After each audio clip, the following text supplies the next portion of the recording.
Poor mother sells her gold ring to pay for her daughter's treatment, but the billionaire discovers the truth and does something incredible. Every second was a reminder. Every minute, a silent accusation. That watch wasn't just an expensive object, it was a symbol. Of the day everything changed, of the day Adam became rich. He had bought it years ago, on the day he signed the contract that made him a millionaire. He remembered that afternoon perfectly.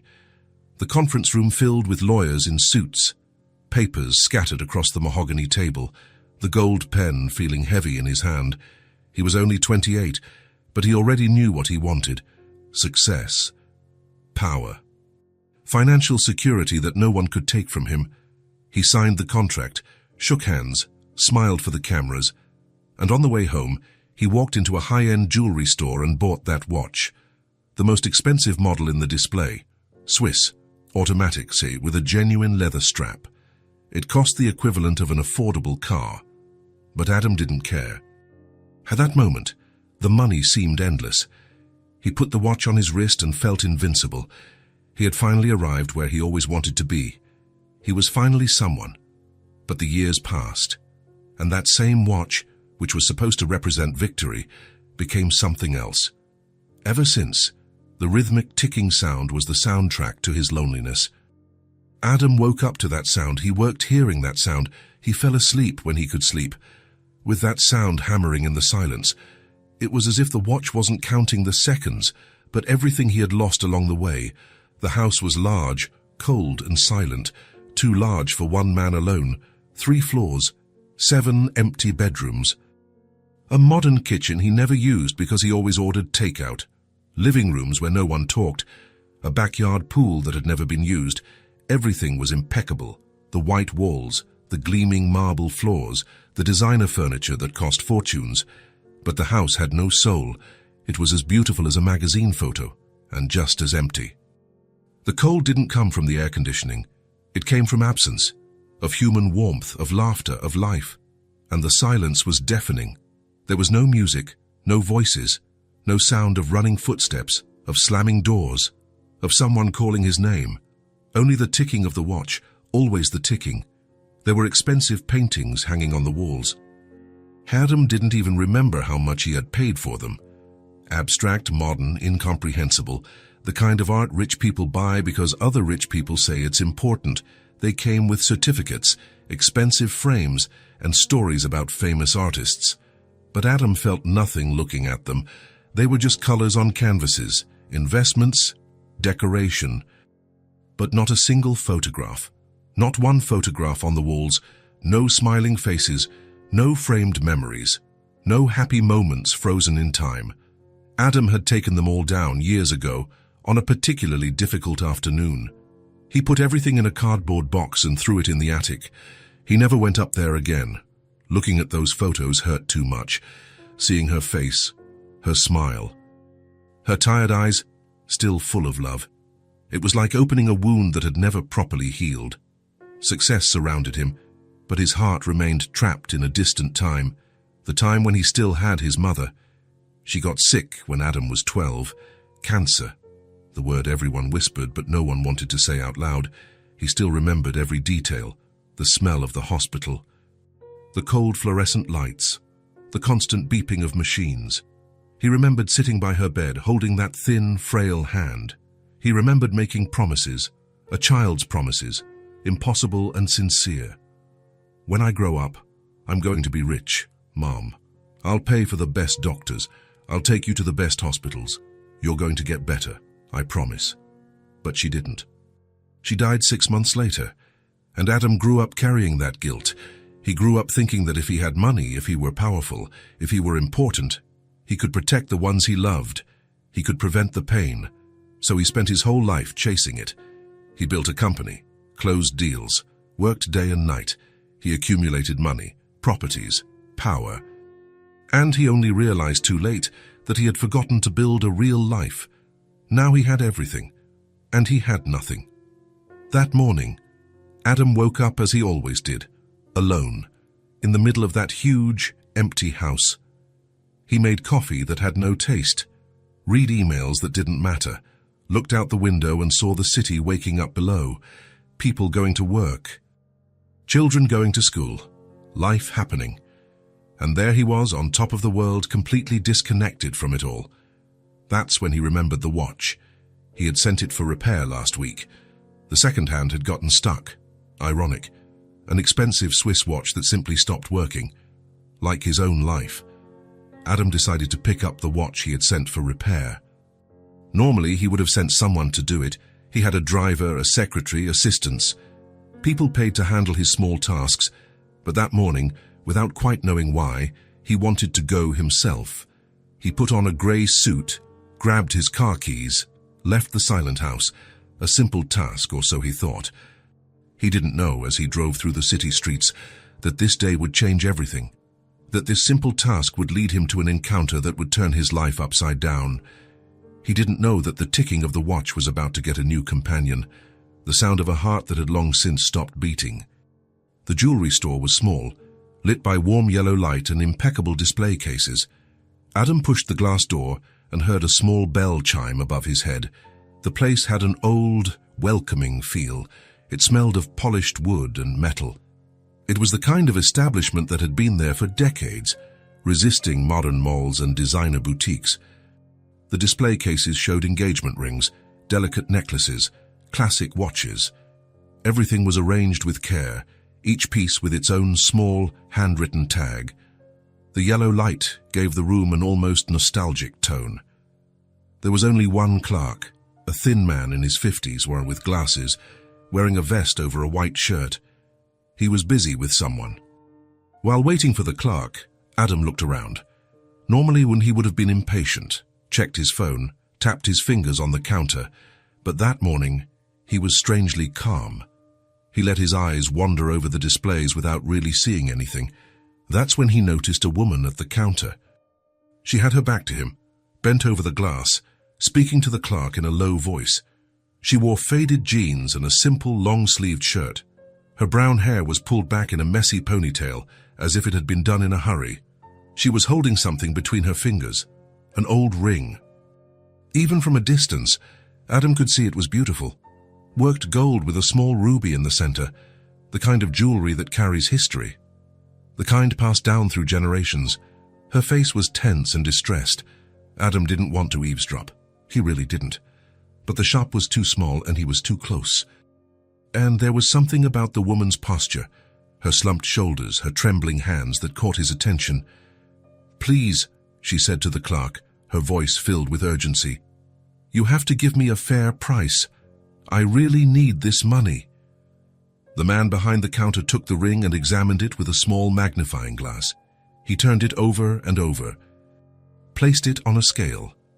He looked at it with the expression of someone who had seen 1,000 identical pieces of jewelry and was no longer impressed by any of them. "It's real gold," the woman continued anxiously, leaning over the counter. 18-karat gold.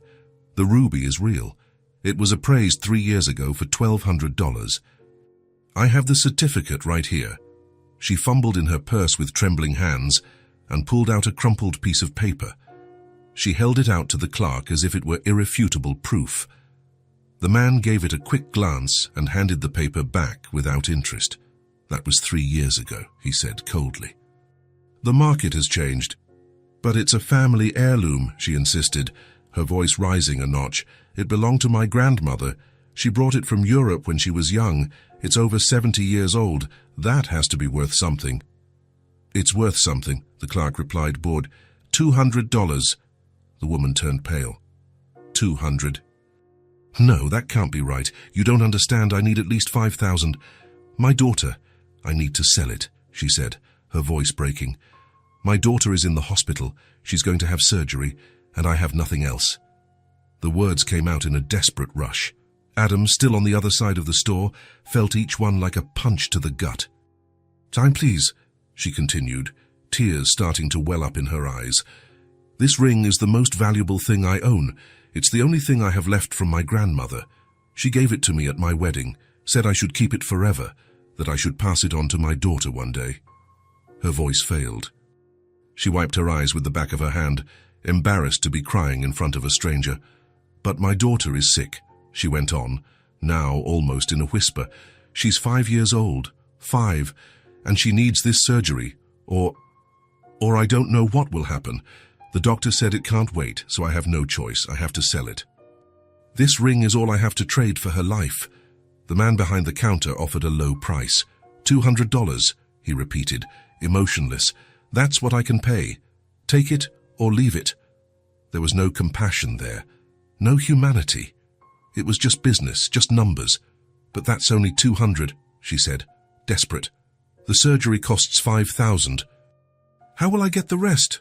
What do I do? Not my problem, the clerk replied, pushing the ring back toward her. If you don't want to sell, that's fine, but that's my offer. The woman picked up the ring with trembling fingers. She looked at it. At that small circle of gold that carried so many memories. Wedding. Grandmother. Past. Love. And now she had to choose between the past and the future, between the memory of her grandmother and the life of her daughter. It wasn't a choice. It never had been. Please, she tried one more time, her voice failing. Do you have children? Imagine if it was your child in the hospital. Wouldn't you do anything? The man sighed, annoyed. Ma'am, I've already told you my price. I'm not changing it. If you want to sell, sell. If not, please clear the counter. I have other customers. Adam watched, not knowing why his chest felt so heavy. There was something in the woman's eyes, a mix of dignity and desperation, that disarmed him. She wasn't just sad.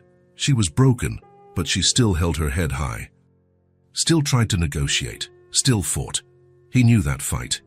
He had seen it on his own mother's face years ago, when she sold her jewelry to pay for medicine, when she pretended everything was fine while her world was falling apart. The woman looked at the ring one more time, took a deep breath, closed her eyes as if saying a silent prayer. All right, she said, her voice barely audible. I'll take the 200. I need anything, even 200 helps. As she started to hand the ring to the clerk, Adam moved. He didn't think, he didn't plan. He simply moved. He took 3 quick steps and placed his hand on the counter, blocking her gesture. Please, Adam said, his voice firm. Don't sell it. The woman turned abruptly, startled. Her eyes were wide, still wet with tears. What? The clerk frowned, irritated. Sir, stay out of this. Adam ignored the man. He kept his eyes fixed on the woman. Don't sell the ring, he repeated. She looked at him as if he were crazy. You don't understand, she said, her voice hoarse from holding back sobs. I have no choice. My daughter needs this surgery. She needs it now, and this ring is all I have. It's the only valuable thing I have left. I know, Adam said softly, but there's another way. She shook her head, confused and exhausted. There isn't. There's no other way. I've tried for loans. I've asked for help. I've begged the hospital for more time. Nobody helps. So I have to sell it. I have to do this. Adam looked at the ring, then at her. I understand, he said, and realized it was true. I've been in a place where all that's left is a memory, but some memories need to stay with us. Let me help. She blinked, not understanding. How? You can't just... I can, Adam interrupted. He took his wallet from his pocket, pulled out his credit card, and handed it to the stunned clerk. How much does she need? Adam asked. $5,000, the woman whispered, still in shock. Adam looked at the clerk. Ayot run a transaction for $5,000. Sir, I don't know if... Do it. The man took the card with trembling hands. He ran it through the machine. The transaction was approved in seconds. The woman was frozen in place, the ring still in her hand, tears now streaming freely. I can't accept this, she said, choking on her words. How will I pay you back? I don't have... He paid the amount for the surgery, refusing any receipts. When the clerk tried to give him the receipt, Adam shook his head. I don't need it. He turned to the woman and saw the ring still clutched in her hand. Keep it, he said gently. Your grandmother gave that to you for a reason. Don't let this situation steal that from you too. She looked at him, at the ring, then back at him. But why? Why are you doing this? You don't know me. You don't know if I'm telling the truth. You don't know anything about me. Adam thought of his own mother, of the hospital, of the helplessness of being 12. "I know you're a mother trying to save her daughter," he said, "and that's all I need to know." Before she could thank him, before she could say anything else, Adam took a step back. "Consider it a loan of hope," he said, almost in a whisper, and then he turned to leave. But she grabbed his arm. "Wait," she said, her voice broken. "Please. At least let me know your name. I need to know who did this." Adam looked at her eyes full of gratitude and confusion. "Adam," he said. "Adam Porter." "Hannah," she said, sobbing. "Hannah Brooks. And my daughter's name is Lucy." In the car, the silence was light, almost awkward. Adam drove carefully, his hands firm on the steering wheel. Hannah was in the passenger seat, looking out the window, still holding the ring as if it were a talisman. She squeezed it between her fingers every so often, as if to make sure it was still there. The jewelry store was behind them. The city passed by outside, shops, people, traffic lights, life happening. But inside the car, time seemed suspended. Neither of them knew exactly what to say. Adam hadn't planned any of this. He hadn't planned to help. He hadn't planned to go to the hospital. But when Hannah, still trembling, asked if he could drive her there, he couldn't say no. Maybe it was curiosity. Maybe it was just the desire to see it through to the end. Or maybe deep down, it was something more. The need to know that his gesture had meant something. Hannah finally broke the silence. "I'm sorry for how I reacted," she said softly. "At the jewelry store, I know I was rude at first. It was so unexpected. I didn't know what to think." "You don't need to apologize," Adam replied, keeping his eyes on the road. "I understand." She turned to him. "No, you don't understand," she said, "but it wasn't rude. It was just honest. Nobody does what you did. Nobody just helps like that, without asking any questions, without wanting anything in return." Adam didn't answer. He didn't know what to say. She introduced herself properly now, her voice calmer. "My name is Hannah Brooks," she said. "My grandmother was Irish, so my mum chose that name." Adam nodded. "It's beautiful." "Thank you," she said, with a half smile. "And my daughter's name is Lucy." Her voice changed when she said her daughter's name.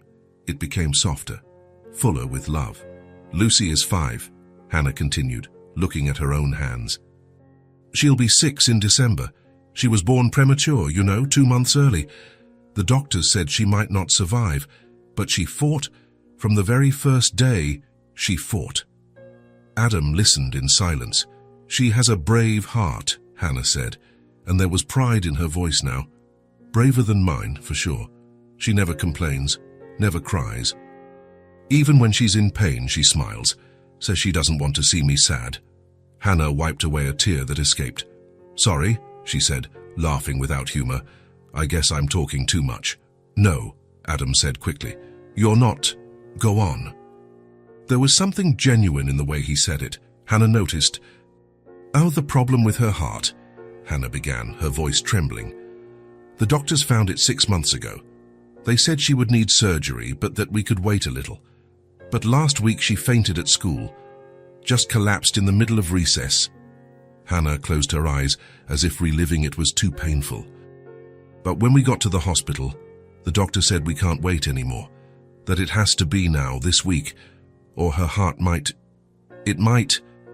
She couldn't finish the sentence. Adam gripped the steering wheel tighter. He knew exactly what she couldn't say. "The health insurance didn't cover it," Hannah continued. "They said it was an elective procedure, which is ridiculous. How is it elective if she could die? I tried to fight it, to argue, but it was no use. They said I needed to pay $5,000 up front, or they wouldn't do the surgery." She shook her head in disbelief. $5,000, as if it's that simple, as if everyone has that just lying around. Adam turned a corner. The hospital was now visible at the end of the street. "Do you have family?" he asked. "Anyone who could help?" Hannah gave a bitter laugh. "My mother died 3 years ago. Cancer. My father, well, he was never really around. Lives in another state now, has a new family, new kids. We don't talk much." She looked out the window again. "And Lucy's father died when she was 6 months old. Car accident. So it's just me and her, it always has been. Adam swallowed hard. He didn't know what to say. I'm sorry, felt too small for all of that. That's why the ring was all I had, Hannah said quietly. It was the only thing of value. The only thing I could trade for money. She looked at the ring in her hand. When the man at the jewelry store offered $200, I wanted to scream. I wanted to curse him out. But what good would that do? In the end, 200 was better than nothing. So I was going to accept it. I was going to sell it. And then I was going to figure out a way to get the rest. I don't know how, but I would have. Adam parked in front of the hospital. You don't have to figure it out anymore, he said, turning off the engine. Hannah looked at him, her eyes full of emotion. When they arrived, Hannah wanted to thank him again. They got out of the car and stood there on the sidewalk. The hospital was large, grey, imposing. People entered and exited through the revolving doors. Ambulances were parked at the emergency entrance. Life and death happening at the same time. I don't know how to thank you, Hannah began, turning to him. You saved my daughter, literally. I don't have the words to... But Adam refused. You don't have to thank me, he said gently. Really? But I do, she insisted. What you did was... It was the right thing to do, Adam interrupted.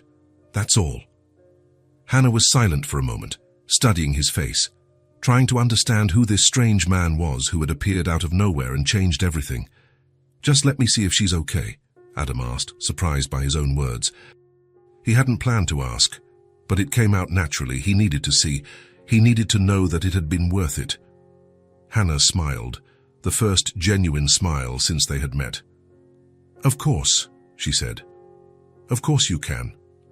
They went inside together. The hospital had that characteristic smell, disinfectant, alcohol, something vaguely sweet. The lights were very white. The floors very clean, everything very impersonal. Hannah led him through the corridors, up an elevator to the third floor, the pediatric wing. The walls here were more colorful. They had drawings of animals, rainbows, clouds, an attempt to make the place seem less scary for children. Hannah stopped in front of a door. Room 304. Oh, she's probably sleeping, Hannah whispered.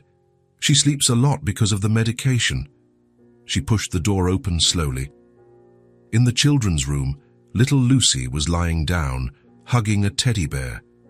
The bed was small, with rails on the sides. The sheets were white with little blue star patterns. There was a monitor beside it, showing numbers Adam didn't understand. An IV dripped slowly, and there in the middle of it all was Lucy.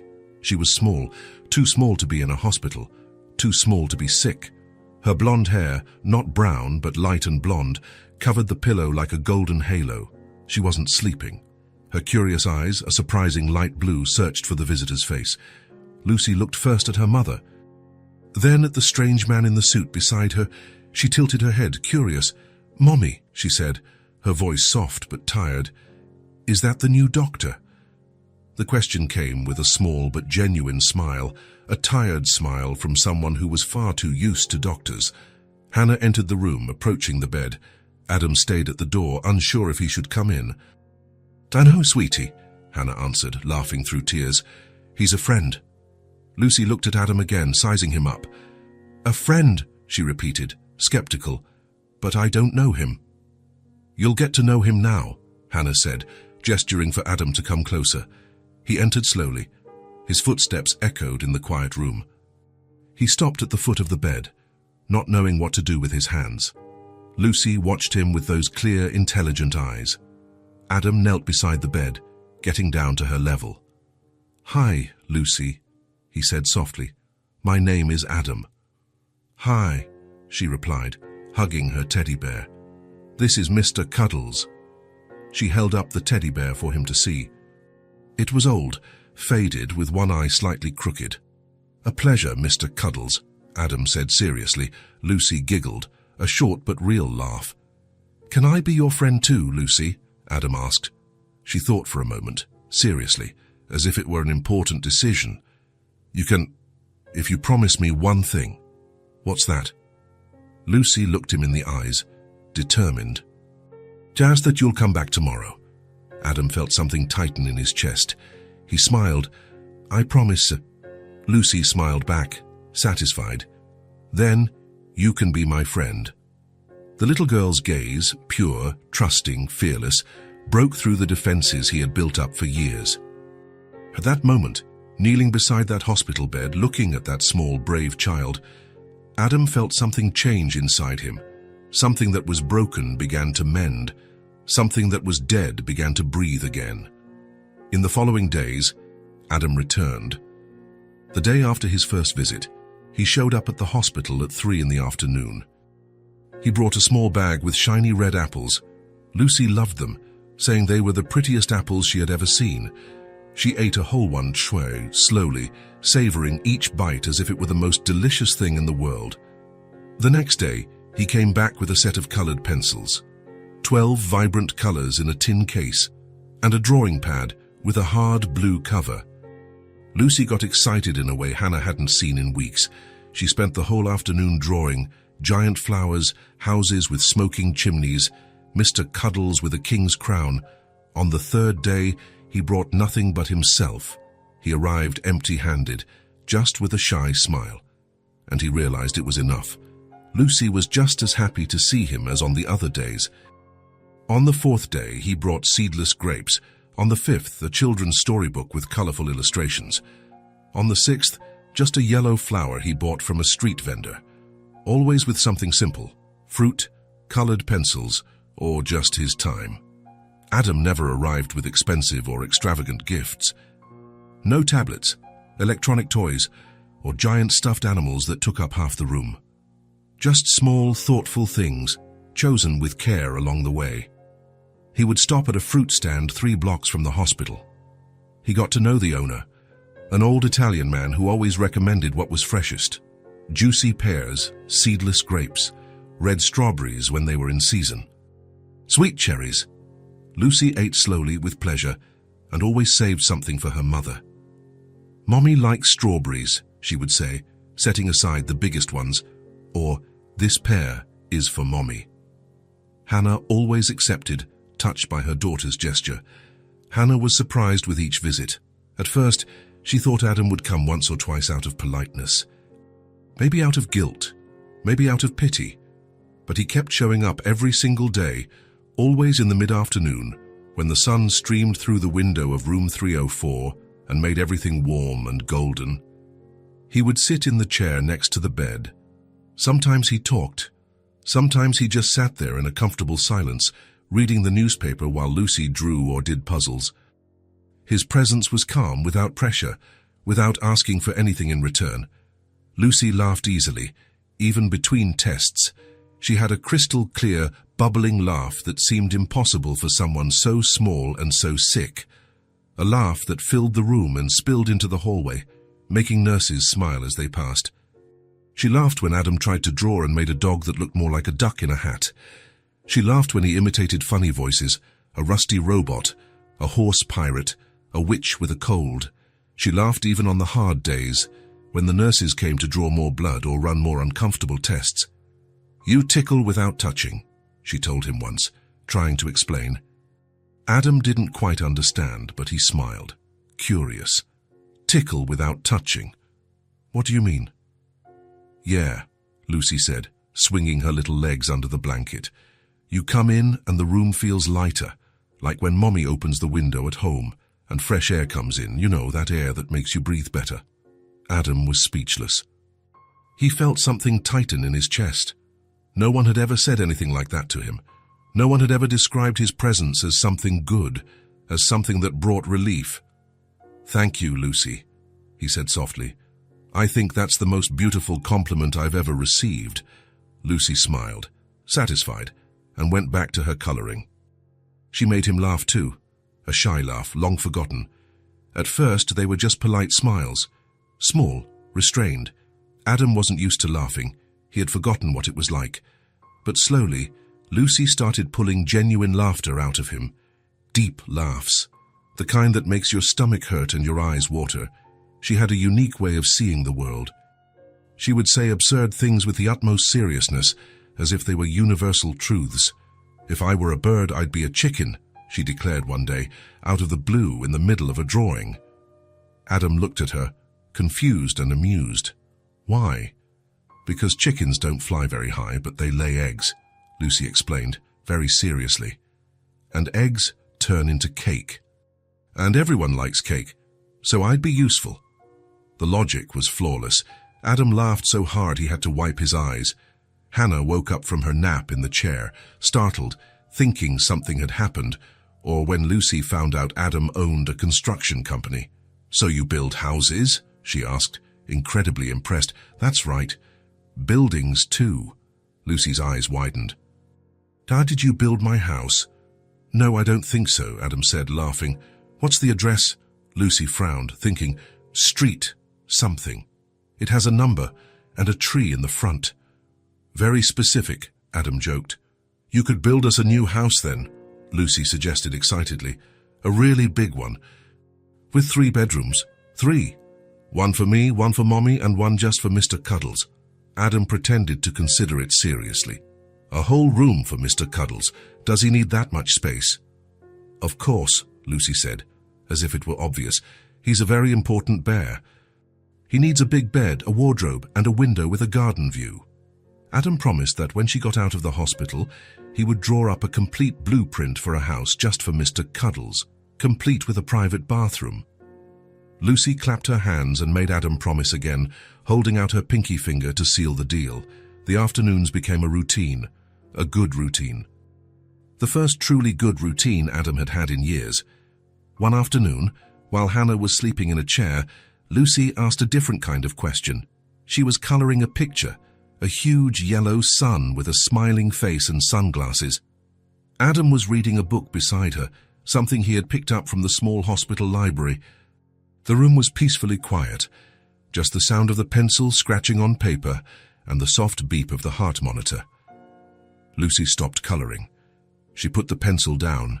She looked at Adam with those clear eyes, blue as the sky, but serious now. "Uncle Adam?"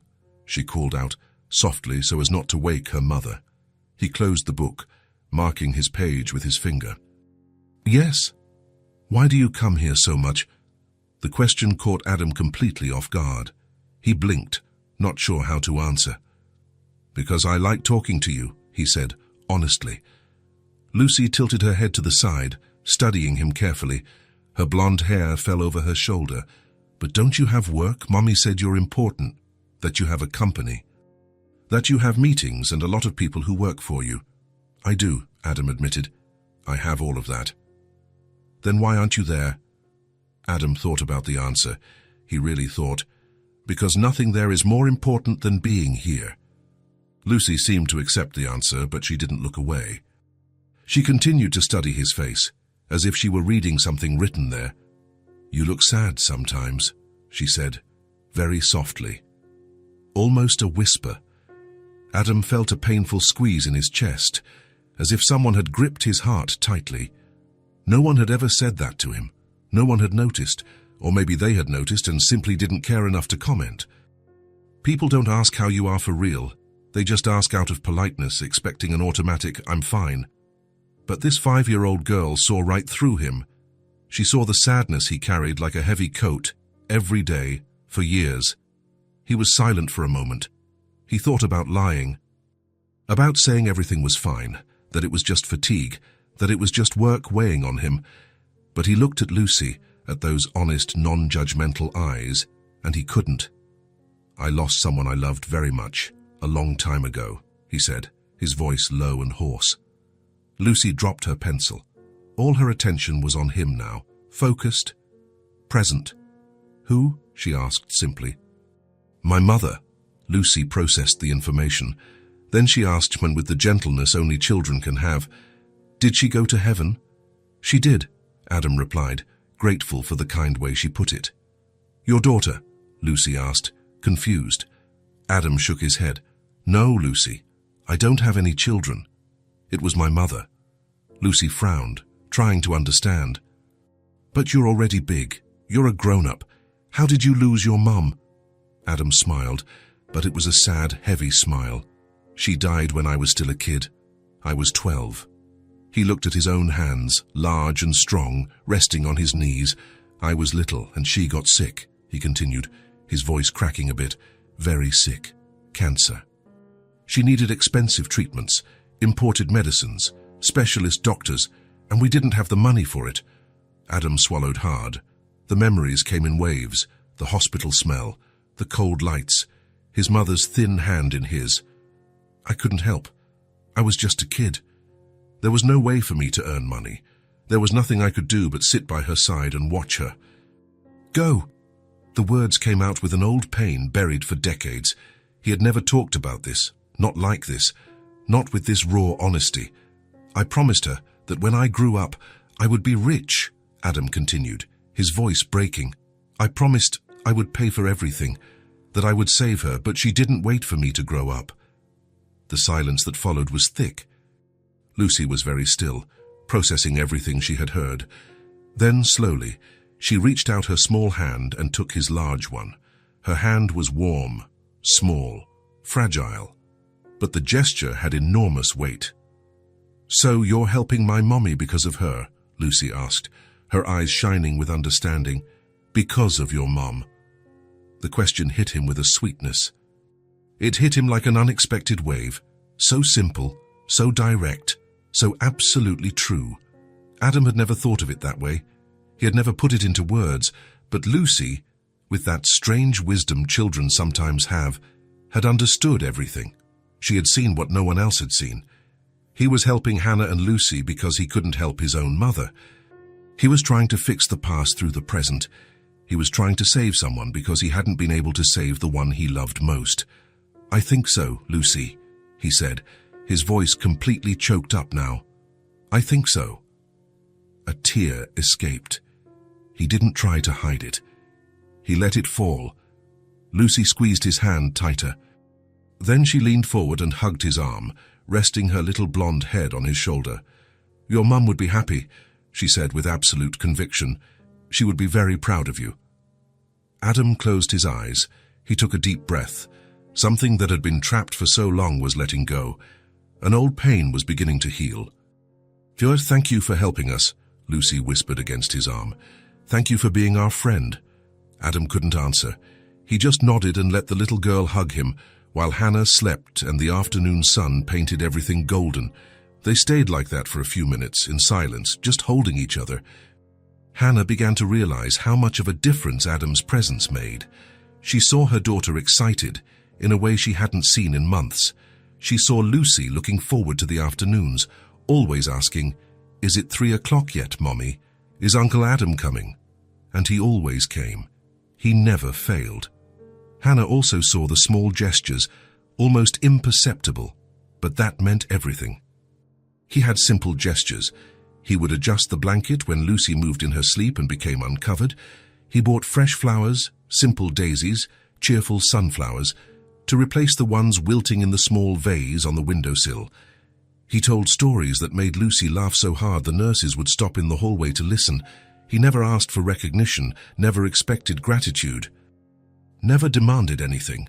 He just did it. One day, Hannah caught him cleaning Lucy's bedside table. He was using paper towels and hand sanitizer from the wall dispenser. He arranged the colored pencils by color, creating a perfect rainbow. He folded the extra blanket that was thrown on the chair. He straightened Lucy's drawings, stacking them carefully. "You don't have to do that," Hannah said softly, touched. Adam turned, a bit embarrassed at being caught. "I know, I just can't sit still." Hannah smiled. "Thank you. For everything. Not just for this. For everything." "You don't have to thank me," he said, the automatic response he always gave. "Yes, I do," she insisted firmly. "You have no idea how much your presence helps. Not just the money, which was already more than I could have dreamed of, but you being here, every day, making Lucy smile, making me feel less alone, less scared." Adam shook his head, uncomfortable with the compliment. "I haven't done anything special." "You've done everything," Hannah corrected, her eyes shining. "You've done everything." One afternoon, Lucy wanted to show him something special. She had asked Nurse Carla, her favorite, to bring 2 paper cups from the pantry. She filled both with apple juice left over from the hospital snack. She was serious, concentrated, her tongue sticking out the corner of her mouth as if it were a very important task. "Uncle Adam," she called, more solemn than ever. He came closer, curious. "All set." Lucy held the 2 cups carefully, as if they were crystal glasses. "One for me and one for you," she said, holding out one of the cups. "Now we're real friends." Adam took the cup. He looked at the yellowish artificial liquid, at the cheap paper cup that crumpled just from holding it, at the little girl smiling with immense pride. "Real friends make a toast," Lucy explained, very seriously. "I saw it on TV. When people are real friends, they clink their glasses and drink together." He smiled.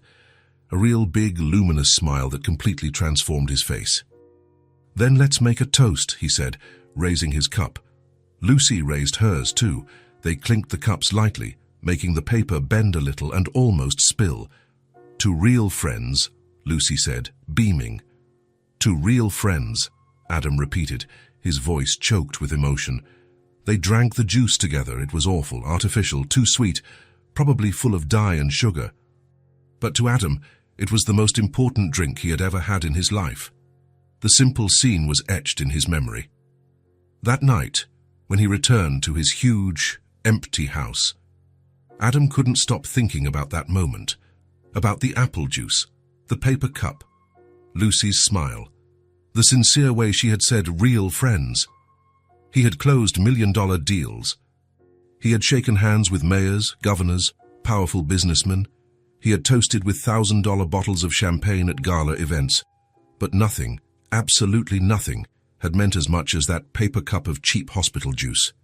That little girl made him feel what money had never given him, a sense of belonging to something good. For the first time in decades, Adam didn't just feel rich. He didn't just feel successful or powerful. He felt needed. He felt truly important, not because of his company, his contracts, or his bank account, but because a 5-year-old girl with hair as blonde as the sun and eyes as clear as the sky had decided he was her friend. A real friend. And maybe, just maybe, that was enough. Maybe it was even more than enough. Maybe it was all that really mattered. Adam looked at the Swiss watch on his wrist. The ticking continued, constant and precise as ever. But now the sound no longer bothered him. It no longer sounded like loneliness, like lost time, like a wasted life. It sounded like a promise. Like time that could still be well spent, like a second chance the universe was giving him. He smiled to himself there, in the empty living room of the silent house. And for the first time in a very, very long time, the silence didn't weigh on his shoulders, because he knew that tomorrow he would be back to the hospital, back to Lucy, back to Hannah. He would be going home, not the house with white walls and empty rooms where he lived, but his real home, the one he found in that hospital room, 304. The home made of laughter, paper cups, small hands holding his silly stories and kept promises. That was the home that truly mattered. And Adam, after being lost for so long, had finally found his way back home. During her recovery, Lucy was attached to his hip. The first few days after the surgery were tough. Lucy was drowsy from the medication. She was in pain. She would cry softly when no one was looking, but whenever Adam appeared at the door, her little face would light up. "Uncle Adam," she would call, reaching out her little arms. He would approach slowly, careful not to hurt her. He'd sit in the chair beside the bed and just be there, sometimes in silence, sometimes talking about silly things, birds on the windowsill, funny-shaped clouds, what they would have for dinner. As the days passed, Lucy got better. The color returned to her face. Her smile became more frequent. Her energy started to come back, and she started asking for things. "Uncle Adam read to me," she'd ask, pointing to the children's storybook he had brought the week before. It was a thick book, full of colorful illustrations, stories of brave princesses, kind dragons, magical forests. Lucy loved every page. He read, and he didn't just read. He gave it his all. He changed his voice for each character. He gave the witch a high, screeching voice that grated. The giant got a deep, booming voice that made Lucy giggle. The princess had a soft, delicate voice. The knight had a heroic, strong voice, full of courage. He would be silly, too. He'd make up details that weren't in the book. When the book said the dragon flew high, Adam would add, so high he bumped his head on a cloud and got embarrassed. Lucy would burst out laughing. When the story mentioned a castle, Adam would describe towers that reached the stars and secret slides between floors. Lucy would stare wide-eyed, imagining it all. She laughed so much that nurses would stop to listen. Nurse Carla would pop in with the excuse of checking the IVE, but she'd stand there smiling, while Adam acted out the story.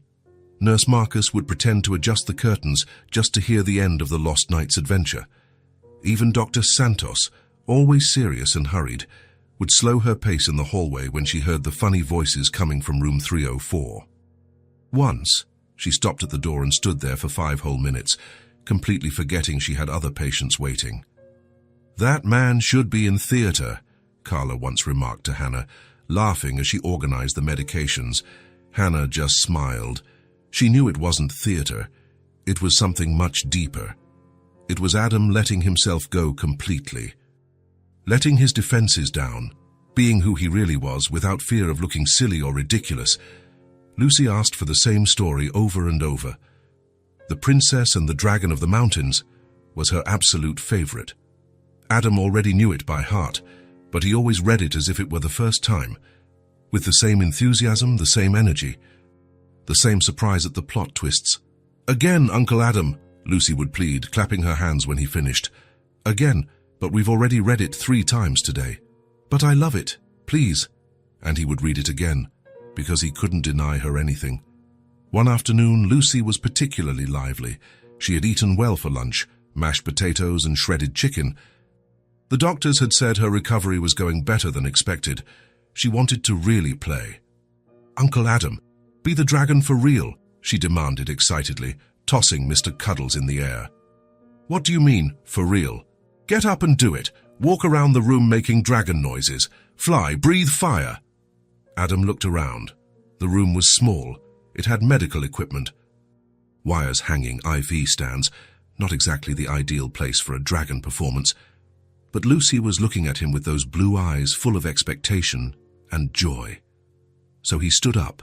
He took off his suit jacket, tossed it on the chair, loosened his tie even more. He made a fierce face, hunched his back, raised his hands like sharp claws. And he started stomping around the room, making strange noises, something between a roar and a deep growl. "I am the Dragon of the Mountains," he declared in an exaggerated, menacing voice. "And I have come for Princess Lucy." Lucy shrieked with delight, hiding under the blanket, laughing uncontrollably. "No dragon." "Don't get me." Adam pretended to look for her, peering under the bed, inside the closet, behind the curtain, making sniffing dragon noises. "Where is the princess? Where is she hiding? I smell a princess around here." "Not here," Lucy yelled from under the blanket, her voice muffled but full of excitement. Adam approached the bed slowly, building suspense, stomping his feet to make noise. "Could she be in here?" He gently pulled back the blanket. Lucy screamed, laughing loudly, her cheeks flushed from laughing so hard. "You found me." "I got the princess," Adam announced triumphantly, raising his arms. "Now I will take her to my castle in the dark mountains." "Never, the night will save me." "What night? I don't see any night here." Lucy pointed dramatically to Mr. Cuddles, who had fallen on the edge of the bed. "Him! Mr. Cuddles is the bravest knight in the world." Adam picked up the teddy bear, looked at it seriously, turning it from side to side. "You!" "A little teddy bear wants to challenge me." He changed his voice, making it high and squeaky to imitate the bear. "Yes, I am very brave. Release the princess, you evil dragon."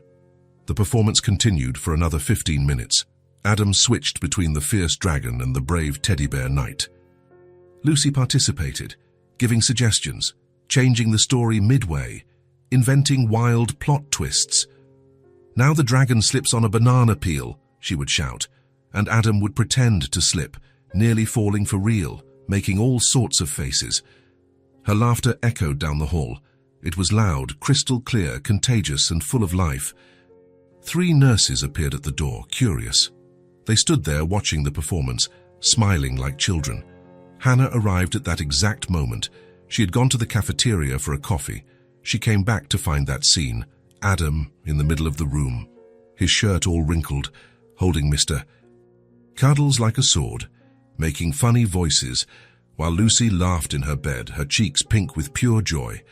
One time, Hannah watched from a distance. She stood at the door, holding the hot coffee in her hands. She didn't go in. She didn't want to interrupt the moment. She just watched in silence. Adam was sitting in the chair reading again. He had taken off his suit jacket, something he never did before. He was just in his dress shirt, sleeves rolled up to his elbows. His hair was a little messy from playing the dragon. His tie was completely loose, hanging crookedly around his neck. He read calmly, pausing dramatically at just the right moments. Lucy was propped up on white pillows, hugging Mr. Cuddles, her blue eyes glued to him, drinking in every word as if it were magic. Every now and then, Adam would stop and ask carefully, "Do you want me to keep going or are you tired? We can stop." "Keep going," Lucy would always answer excitedly.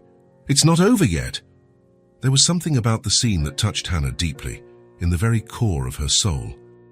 In that serious man, with his expensive suit and tired soul, there was a genuine affection. She saw it in his eyes. In the gentle way he looked at Lucy, it wasn't the look of someone fulfilling a tedious obligation. It wasn't the look of someone doing charity to feel better about themselves. It was the look of someone who truly cared, for real. When Lucy asked a silly question about the story, Adam would stop everything and answer with his full attention. When she complained of pain or discomfort, he would call the nurse immediately. When she was scared of a new test, he would hold her hand and promise he would stay there the whole time. It wasn't pity. Hannah knew pity. She had seen it in the eyes of so many people.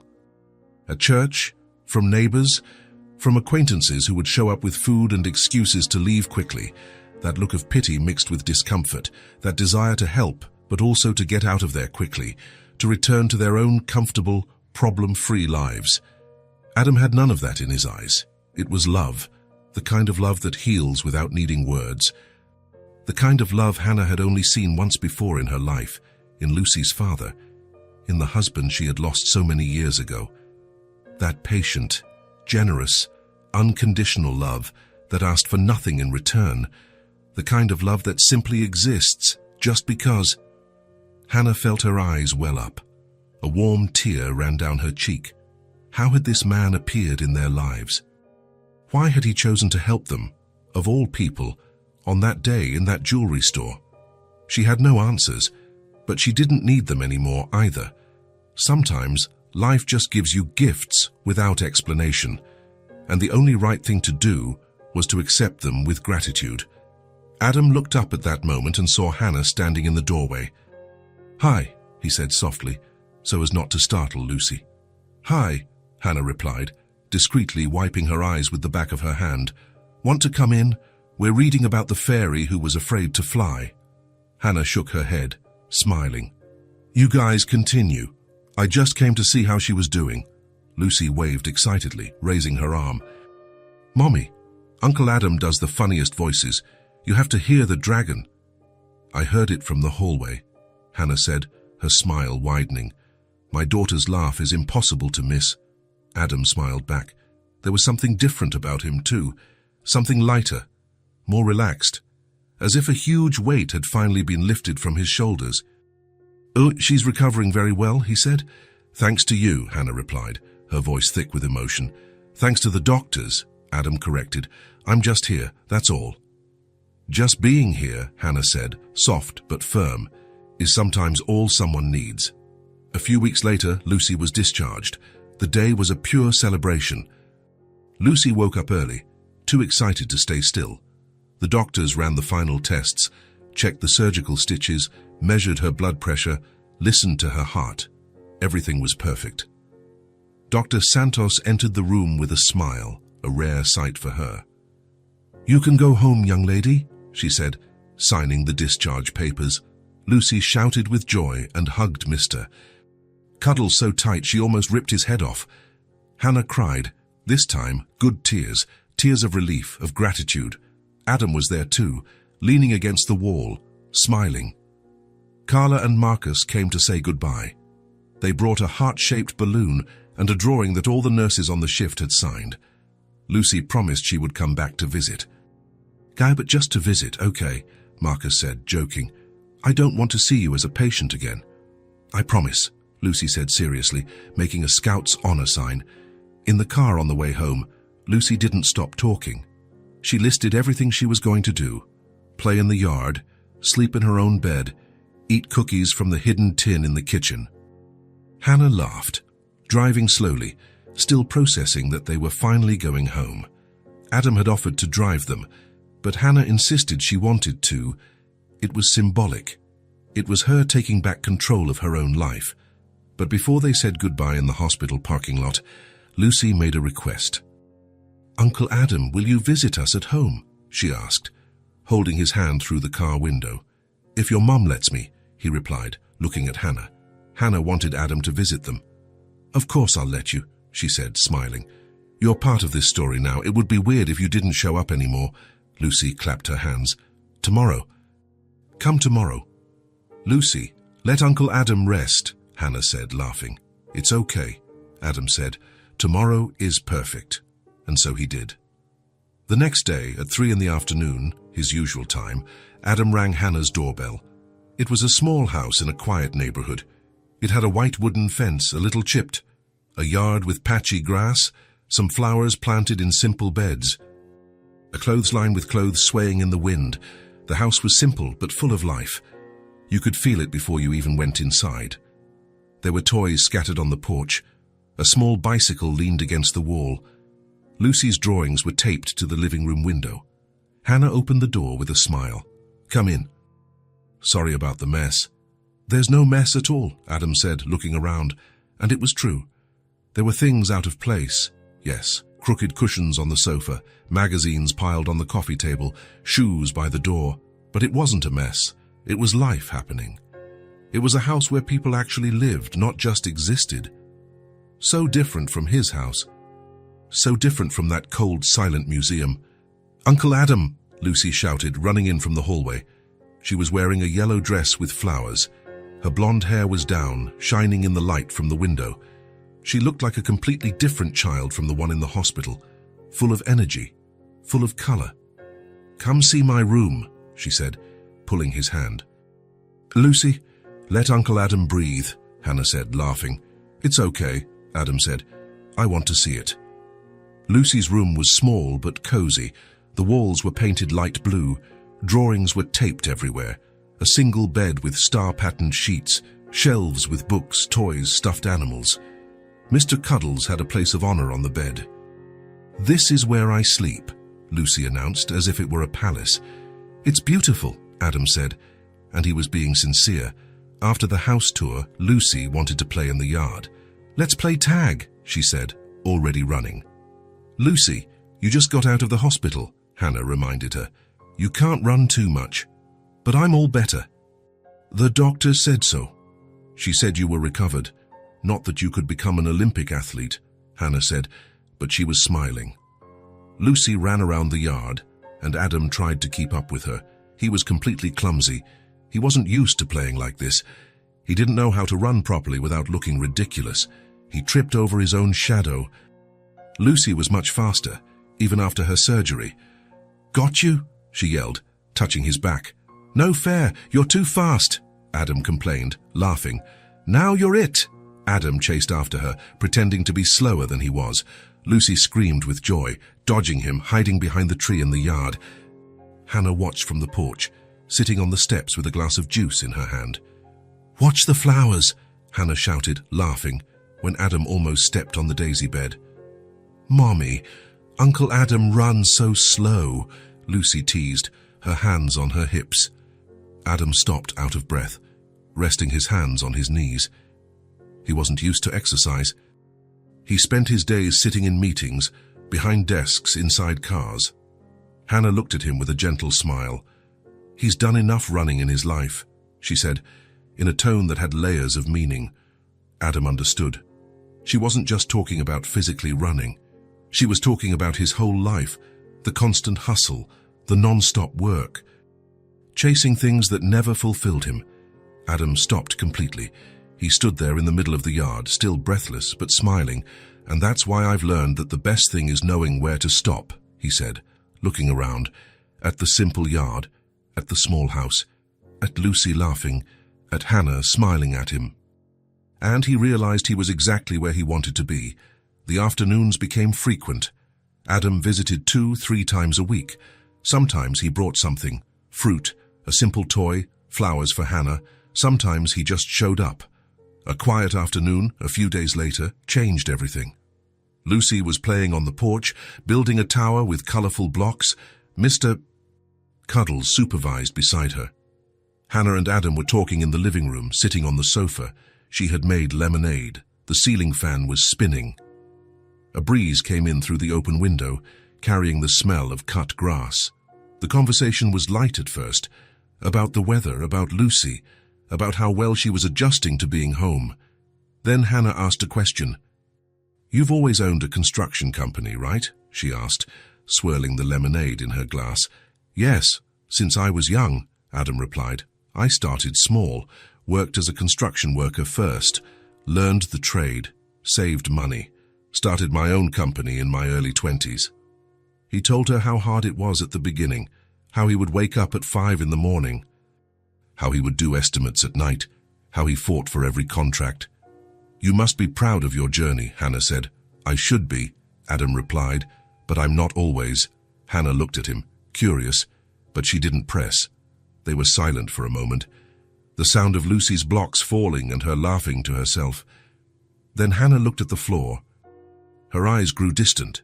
She took a deep breath, like someone about to dive into deep water.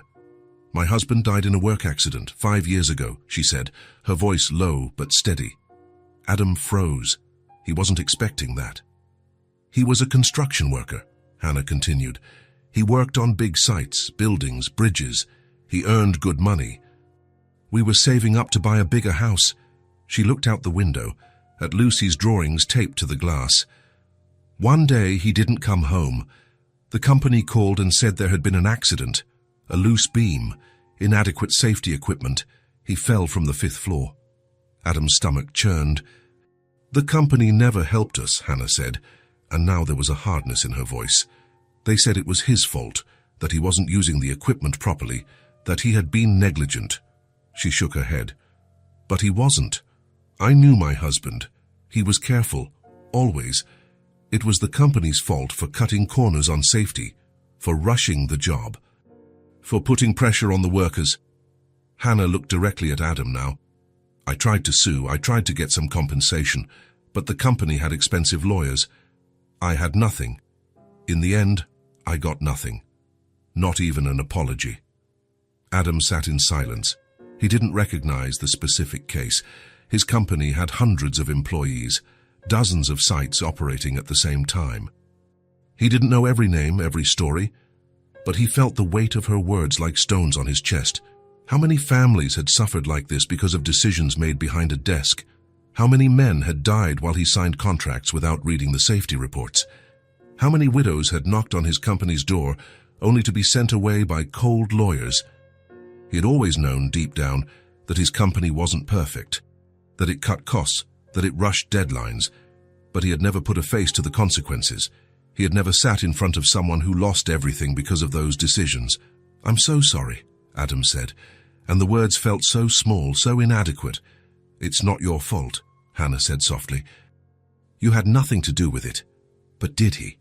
Adam wasn't so sure anymore. Hannah looked back at the floor. "After he died, everything became difficult. I didn't have a profession. I worked from home, sewing, selling cakes. It was barely enough for rent. When Lucy got sick, I thought I was going to lose her too." Her voice broke slightly. "Then you showed up. Out of nowhere, a stranger who cared when no one else did." She looked at him again, her eyes welling up. "You saved my daughter, Adam. You saved us." Adam couldn't answer. His throat was tight. He didn't feel like a savior. He felt like a fraud, a man who had built a fortune on the backs of people like Hannah's husband. And now he was trying to fix a guilt that would never completely go away. They sat in silence. The lemonade forgotten, Lucy singing some made-up song on the porch. "I'm sorry I brought this up," Hannah said, wiping her eyes. "I didn't mean to bring the mood down." "No," Adam said quickly. "Don't apologize. I needed to hear this." He looked at his own hands. Hands that signed contracts, that had never held a real shovel or trowel. "I didn't know," he said, more to himself than to her. "I never stopped to think about the real people, only the numbers, the deadlines, the profits." Hannah placed her hand on his arm. "You can't change the past," she said gently, "but you can choose who you are now." Adam looked at her. At this woman who had lost so much and could still be kind, could still forgive. "Thank you," he said, his voice hoarse. They sat a little longer. The conversation shifted to lighter topics, but something had changed between them. A truth had been exposed, and they both knew nothing would be the same after that. Adam left as the sun began to set. Lucy gave him a hug and made him promise he'd be back soon. "I promise," he said, holding her pinky. In the car, alone, Adam didn't turn on the radio. He drove in silence. He didn't sleep that night. He lay awake in his huge bed, in the empty house, staring at the ceiling. Hannah's words echoed in his head. "And the company never helped us. They said it was his fault. I got nothing." For the first time, he felt shame not for a specific mistake, but for years of emotional distance, for years of not wanting to know, of not asking, of signing papers without questioning, of trusting managers who cut costs because he demanded more profit. How many families like Hannah's were out there? How many names would he never know? He couldn't change the past. Hannah was right about that, but he could choose who to be from now on. And for the first time, Adam knew exactly what he had to do. Adam requested old reports the next morning. He arrived at the office at 7 a.m. before anyone else. His secretary was startled to see him so early. He never arrived before 9. "I need all the workplace accident reports from the last 10 years, he said directly. His secretary blinked, confused. "Sir?" "Workplace accidents, incidents on construction sites, anything related to injured or—" he swallowed hard, "or deceased employees. Everything you have on file." "That's going to be a lot of paper," she said hesitantly. "I don't care. I want all of it." She nodded and left. Adam was alone in his large, glass-walled office overlooking the city, the same view he looked at every day without really seeing. 2 hours later, there were 3 file boxes on his desk. He read forgotten documents. He started with the oldest box, opened the first folder, accident report from our downtown site, 2015. A man had broken his leg falling from a poorly secured scaffold. Treatment paid by the company. Employee returned to work 3 months later. Second folder. Another accident. Fingers crushed by equipment. A small settlement. Employee fired 6 months later for low productivity. Third folder. Man hit by falling material. Serious injuries. Lawsuit filed by the family. Out-of-court settlement. Amount undisclosed. Case closed. Adam kept reading. Folder after folder. Accident after accident. Names he had never seen. Stories he had never heard. People who had bled, suffered, lost limbs, lost their ability to work. And him? He had never known about any of them. Never asked. Never wanted to know. In every report, there was the same cold language. Clinical. Distant. Accident caused by human error. Employee failed to follow safety protocols. The company holds no legal liability in this matter. Words that protected the company. Words that shifted the blame. Words that turned human tragedies into acceptable statistics. Adam felt sick. He was on the second box when he found it. The name was there, printed in black and white. Robert Brooks. His heart stopped. He opened the folder with trembling hands. He read every word, every line, every detail. Date of accident, 5 years ago. Site, construction of a commercial building on the north side. Victim, Robert Brooks, 32 years old, construction worker. Cause, fall from the 5th floor due to inadequate safety equipment. There were photos. Adam didn't want to look, but he forced himself. The site, the broken scaffold, the spot where Robert fell. He confirmed the accident had happened on one of his sites. There was no denying it, it was one of his sites, one of the biggest that year. He vaguely remembered the project. An office building, 16 floors, a tight deadline, an important client. He kept reading. The internal report said the safety equipment was within the minimum required standards. But there was a note, almost hidden at the end. Site manager chose not to renew safer equipment due to budgetary constraints. Budgetary constraints. Those two words burned in his eyes. He knew exactly what they meant. They meant that someone, probably himself, had demanded cost cuts, had pushed for higher profits, had said, do it with less, and someone had died because of it. There was more. A report from the company lawyer describing the contact with the widow, Hannah Brooks. She had tried to sue. She had asked for help. She had begged for compensation. The company's response was documented, cold and clear. Offer minimal settlement. If she refuses, allege employee negligence. Do not accept liability. Hannah had refused the minimal settlement, $1,000. She wanted justice.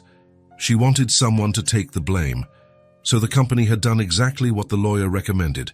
They claimed Robert had been negligent, that he hadn't followed procedures, that it was his fault. They dragged it out until Hannah gave up, until she had no more money for a lawyer, until she had no more strength to fight, and then they filed the case away. Problem solved. No crime.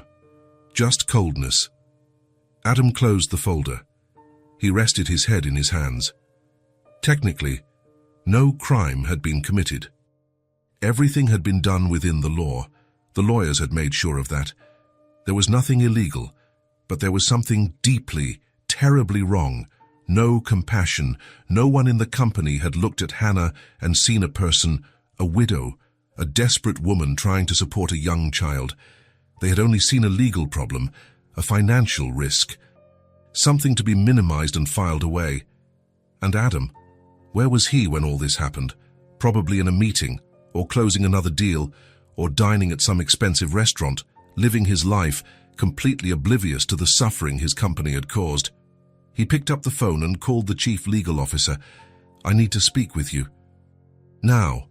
The man arrived 15 minutes later, in an immaculate suit, a leather briefcase in hand. Mr. Porter, what can I do for you? Adam threw Robert Brooks's folder onto the desk. Do you remember this case? The lawyer picked up the folder, flipped through it quickly. His eyes showed nothing. Vaguely. It was a few years ago. Workplace accident. The case was resolved. Resolved, Adam repeated, his voice hard. A man died. His widow received nothing. How is that resolved? The lawyer frowned. Mr. Porter, everything was handled according to the law. There was no wrongdoing. The company had no proven legal liability. Legal liability, Adam said bitterly, and human responsibility. Where was that? The lawyer was taken aback.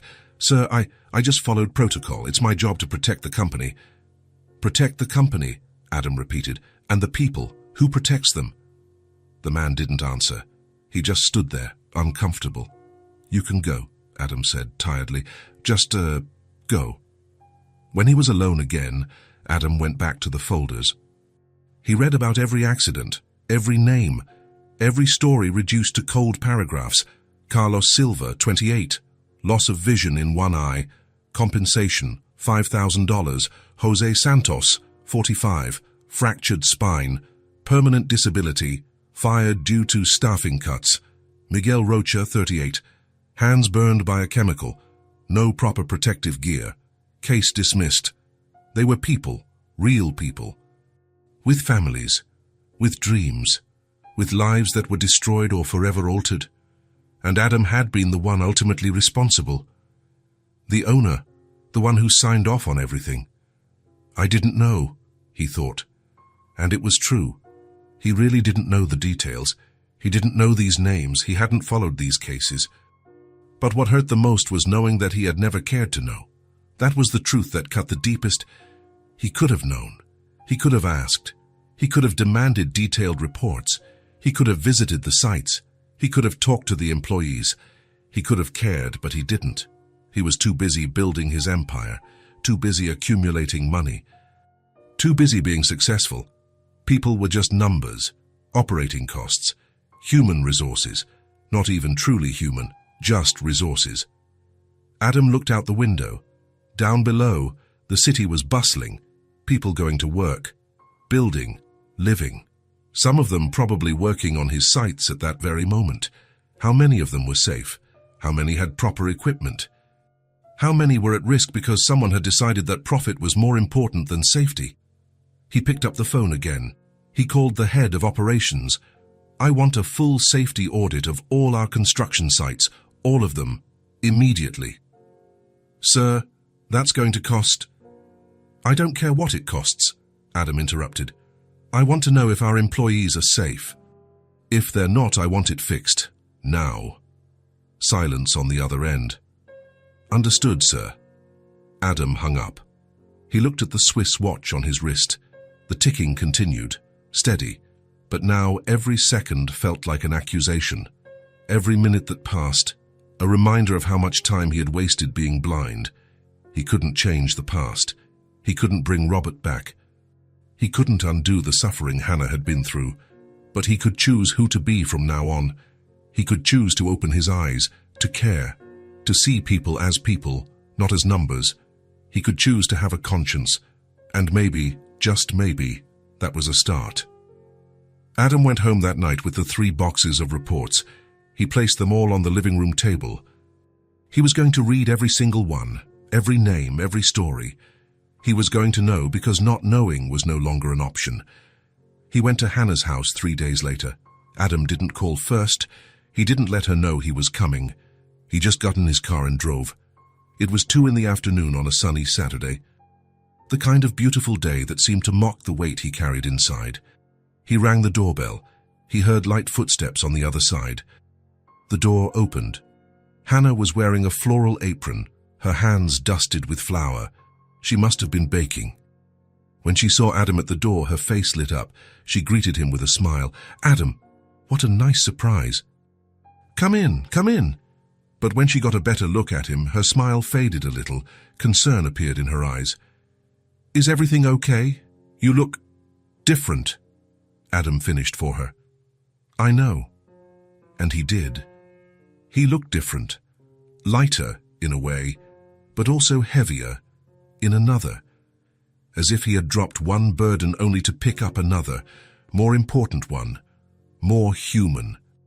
His clothes were the same, slacks, a dress shirt, but his demeanor wasn't. There was something in his eyes, something raw, exposed. "Come in," Hannah said, making space. "I was making cookies with Lucy. Want one?" "Actually, I need to talk to you first, alone." Hannah blinked and surprised, but she nodded. "Of course, Lucy's playing in the backyard. Should we go to the porch?" They sat on the porch steps. The sun was warm. Lucy was playing further back, making little houses with rocks and twigs, humming softly to herself. Adam looked at his hands. He took a deep breath. He hadn't rehearsed what to say. He hadn't prepared a speech. He just knew he had to tell the truth. "Hannah, I need to tell you something," he began, his voice low but firm. She turned to him, attentive. Adam told her everything. He explained about the reports he had requested, about the 3 boxes of files he had read, about every accident he discovered, every name he found, and then he got to the hard part. "I found your husband's report," he said, looking directly at her. "Robert Brooks. The accident happened on one of my sites, one of my construction sites." Hannah froze. Her eyes widened. "At my company," Adam continued, forcing the words out. "I didn't know at the time. I didn't know it was your husband specifically, but it was my responsibility, my company, my decisions that created the environment where that happened." He explained what he had read, the inadequate equipment, the budgetary constraints, the pressure for profit, the coldness of the legal process that followed. "I saw how my company treated you," he said, his voice cracking. "How the lawyers acted, how everything was done to protect the company, not you. Not your family?" Hannah had tears in her eyes now, but she didn't say a word. She just listened. "I didn't know it was your husband," Adam repeated. "But now I do. And I also know that doesn't change anything. It doesn't bring him back. It doesn't erase what you went through." He looked at Lucy playing in the yard, oblivious to the adults' conversation. "So, but I want to do what should have been done back then. I want to take care of you both. Not because it redeems me, not because it erases the past, but because it's the right thing to do, because it's the least I can do." A heavy silence fell between them. Lucy sang in the distance. Birds chirped in the trees. The wind rustled the leaves. Hannah finally spoke. She was silent for a long moment, tears in her eyes. The tears ran down slowly, one after another. She didn't try to hide them. She just let them fall. "I was so angry," she finally said, her voice choked with emotion. "When Robert died, so angry at the company, at the lawyers, at everyone who treated his death like a piece of paper to be filed away." She wiped her face with the back of her hand. "I was even angry at God. How could he let that happen? How could he leave Lucy without a father? How could he leave me all alone?" Hannah looked at Adam. "But I was never angry at you," she said softly, "because I didn't know who you were. You were just the owner. A distant name. A person I would never meet." She took a deep breath. "And now you're here, sitting on my porch, having taken care of my daughter, having saved her, and telling me that your company killed my husband." Adam closed his eyes, bracing for the explosion, the deserved anger, the condemnation, but it didn't come. "You are not the man who made the mistake, Adam," Hannah said firmly. "You are the man who wanted to fix it." Adam opened his eyes, surprised. "A lot of people make mistakes in life," she continued, "but very few have the courage to face their own mistake, to admit it, to try to make it right. You're doing that. You're choosing to be different." She placed her hand on his arm. "And that matters. It matters a lot."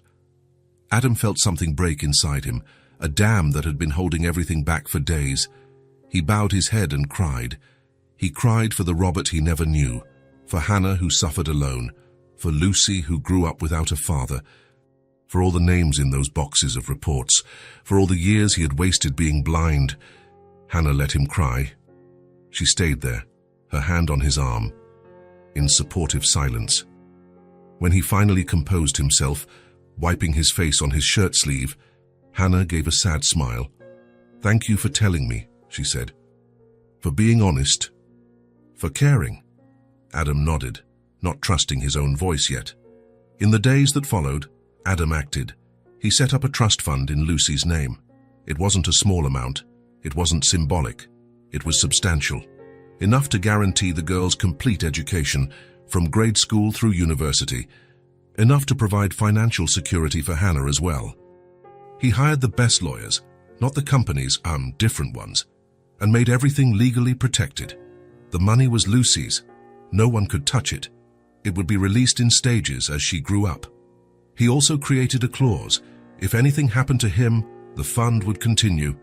No matter what, Lucy would be protected. When everything was ready, he returned to Hannah's house. This time Lucy was there, playing in the living room with Mr. Cuddles, building a fort out of cushions. "Uncle Adam," she yelled, running to hug him. He picked her up, feeling how much heavier, how much healthier she was. "Hi, little one. How are you?" "Great. Look, I made a castle." "I see. It's very nice." Hannah appeared from the kitchen. She looked at Adam and sensed he had something to say. "Lucy, sweetie, go play outside for a little bit. The grown-ups need to talk." "Okay," Lucy said, grabbing Mr. Cuddles and running off. When they were alone, Adam explained about the fund. Hannah brought her hands to her mouth, shocked. "Adam, it's too much." "I can't accept it." "It's not for you to accept or not," he said, gently but firmly. "It's what's right. It's what should have been done 5 years ago. It's my company's responsibility, my responsibility. But you've already done so much." "I haven't done anything that comes close to making up for what was taken from you," Adam interrupted. "This doesn't bring your husband back. It doesn't erase the suffering, but it ensures that Lucy has the future she deserves." Hannah was crying again. "Thank you," she whispered. "Thank you." When he told the little girl, she had a typical child's reaction. Lucy was in the yard. Adam went to her, knelt down to her level. "Lucy, I need to tell you something important." She dropped her toys, all attention. "What?" "I've created something special for you. It's like a magic savings account." "Magic?" "That's right. There's money saved in there that will be for when you grow up. For you to study, learn new things, and follow your dreams." Lucy looked thoughtful. "Why?" "Because you deserve it. Because I want to see you grow up happy and have every opportunity in the world." Lucy looked at him with those clear, serious blue eyes. Then, without warning, she hugged him tightly. "So you're like my guardian angel?" she asked against his shoulder. Adam felt his throat tighten. He laughed, but it was an emotional, wet laugh. "Thank you, little one. Just a friend who wants to see you grow up happy." "A real friend? A real friend." Lucy squeezed the hug tighter. "I like you, Uncle Adam. I like you too, Lucy, very much." The months passed. Life returned to normal, or a new normal, better than the last. Lucy recovered completely. She went back to school, made friends. She played chuan ran and laughed like any healthy child. Hannah went back to work. She started a small sewing business from home, now with the financial security to invest in better equipment. And Adam kept visiting. Not every day like at the hospital, but frequently, weekends, holidays, special occasions, and occasions with no reason at all. He became part of the family. Months later, Lucy ran around the yard like any other child. It was a Sunday afternoon. The sky was a cloudless blue. There was a simple barbecue, burgers on the grill, salad, juice. Lucy chased a colorful ball, her blonde hair flying behind her. She laughed loudly, without a care in the world, completely healthy, completely happy. Adam watched her, sitting next to Hannah at a small garden table, with a peace he had never felt before. It was different from anything else. It wasn't the satisfaction of closing a deal. It wasn't the pleasure of buying something expensive. It wasn't the pride of gaining power. It was something deeper, more real, more complete. It was the peace of being exactly where he was supposed to be. "She's beautiful," Hannah said, looking at her daughter. "She is," Adam agreed. "It's like she was never sick. Thanks to you." "Thanks to the doctors. I just helped," Hannah smiled. "You do more than help, Adam. You're a part of our lives now." He looked at her. There was something different in Hannah's eyes too, something beyond gratitude. "I like being a part of it," he said honestly. They sat in comfortable silence, watching Lucy play. Then Adam remembered something. He took something out of his pocket, the restored ring. It was the ring Hannah had almost sold that day in the jewelry store, her grandmother's ring. The one that had started it all. "I asked the jeweler to take care of it," Adam said, holding it out to her. "He cleaned it, polished it, fixed a scratch it had. Some memories deserve to stay with us." Hannah took the ring with trembling hands. She looked at it shining in the sun. Then she looked at Adam, her eyes welling up again. "I had forgotten about it," she admitted, "with everything that happened. Now you can keep it again," Adam said, "the way it was meant to be." Hannah held the ring, emotional. "And some people deserve to stay too," she said, looking directly at him. Before Adam could reply, Lucy came running up. "Uncle Adam, come play with me. I'll be right there, little one." "Now," she insisted, pulling his hand. Adam laughed and stood up, but Lucy had another idea. Lucy ran to them, climbed into Adam's lap without asking, and snuggled in. She was sweaty from running. She smelled of grass and sun. She rested her little blonde head on his shoulder. Then she did something curious. She placed her ear against his chest. She was quiet, listening. "Uncle Adam, your heart makes the same noise as your watch," she said, surprised and delighted. Adam looked at her, then at Hannah, then at the blue sky above. He smiled, hugging Lucy tenderly. "That's because, for the first time, they're beating together." And it was true. The Swiss watch on his wrist marked the time. Tick-tock, tick-tock. But now his heart beat to the same rhythm. It beat for something real, for someone real. It beat for Lucy, for Hannah, for this family he had found without looking. It beat because, For the first time in decades, Adam Porter was truly alive. If this story touched your heart, subscribe to the channel and turn on notifications so you don't miss the next ones. Leave a like because it helps this story get recommended to more people. See you in the next story.